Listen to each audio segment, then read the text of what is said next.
जय माता की। हम चर्चा कर रहे हैं ज्योतिष, और ज्योतिष की हमारी चर्चाएं अभी निरंतर चलती रहेंगी, क्योंकि अभी ये हम आपको सिर्फ बता रहे हैं। आगे हम आपको जो बताना शुरू करेंगे तो उसी विषय पर आपको आश्चर्य होता चला जाएगा कि हम जिस जिंदगी में जी रहे हैं, जिस संसार में, जिस धरती पर हम जी रहे हैं, कितनी अद्भुत चीजें हमारे पास में हैं, कितनी विशेष जानकारियां हैं। क्योंकि जान करके, हम जब ज्योतिष को जान करके और हम समझ करके अगर अपना रास्ता आगे कोई करते हैं तो हमको लाभ मिलता है।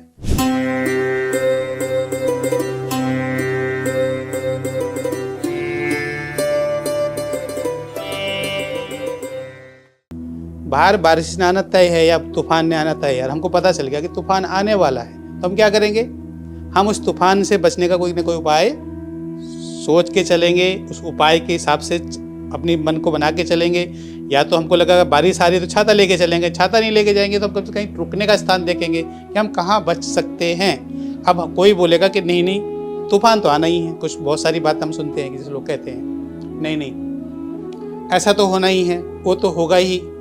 अरे आपको वह ना हो, उससे वो तो ना हो, वह तो हो नहीं तो होगा ही। हम भी मानते हैं कि वह होगा।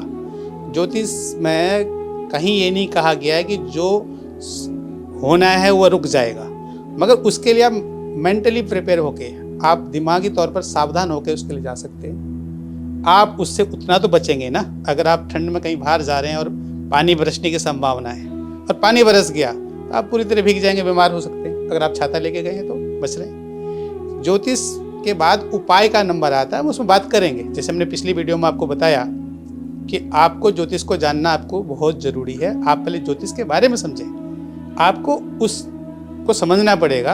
और इन सब चीज़ों की जानकारी के लिए आपको पीछे के हमारे हर वीडियो को भी देखना जरूर होगा। आप देखेंगे तो आपको अच्छा लगेगा, आपको समझ में आएगा हम कह क्या रहे हैं। क्योंकि देखिए, बीच में अगर आप देखते हैं तो उतना समझ में आपको नहीं आता।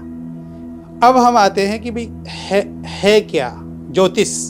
ज्योतिष की संरचना का जो मूल तत्व है, शुरुआत कैसे कैसे हो रही है, कैसे कैसे हम स्थितियों को समझ रहे हैं, कर रहे हैं। तो 9 ग्रह हैं, 9 ग्रह, सूर्य, चंद्र, मंगल, बुध, बृहस्पति, शुक्र, शनि, राहु और केतु।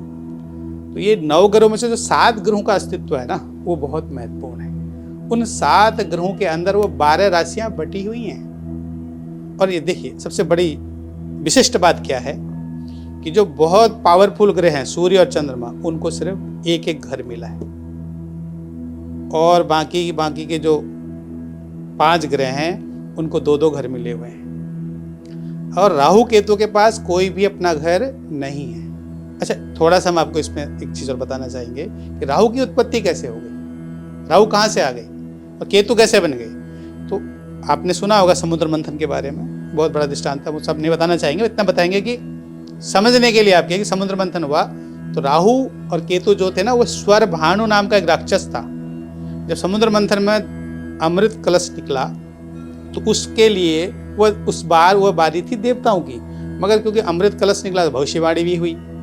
भविष्यवाणी वही जो ज्योतिष के द्वारा होती है, वो आकाशवाणी हुई कि यह अमृत है, इसको जो पिएगा अमर हो जाएगा। तो देवताओं का नंबर था, देवता खुश हुए। तो राक्षसों को ये लगा कि हमको कैसे नहीं मिलेगा, वो छीन के भाग गए।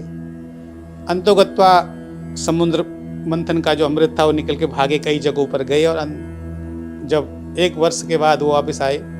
हमारा 1 वर्ष, देवताओं का 1 वर्ष नहीं होता है। हमारा 1 वर्ष देवताओं का सिर्फ दिन और रात होता है। 6 महीने रात हमारे 6 महीने उनके रात, और हमारे 6 महीने उनके दिन। वो अमृत कलश की स्थिति समझ में आ गया, बटने लग गया। स्वर्ण भानु का एक राक्षस था, स्वर्ण भानु नाम था उसका।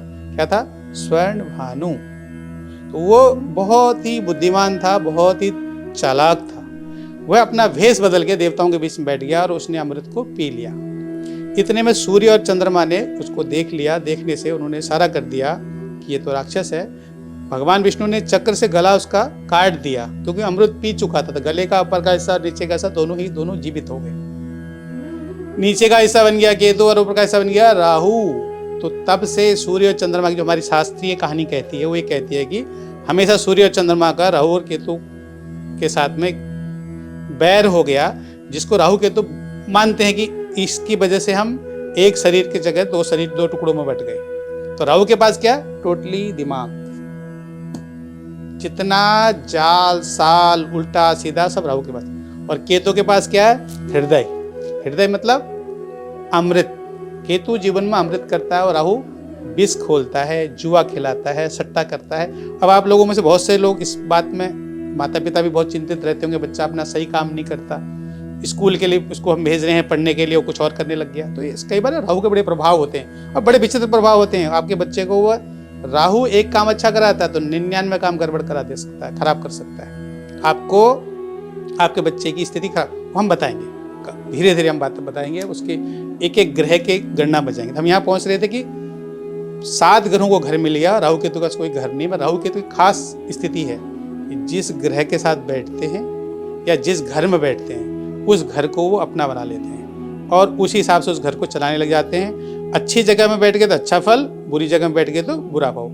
यद्यत भावे संजितो तमो ग्रहो, तो तम ग्रह है जिस भाव के साथ बैठ जाए, जिसके साथ स्थित हो जाए, उसके अनुसार फल करने लग जाते हैं। तो ये नवग्रहों का एक मंडल, 12 राशियां उनमें बट गई। इस प्रकार का एक क्रम चलेगा।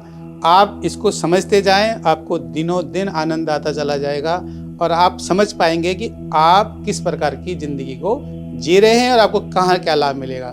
जय माता की।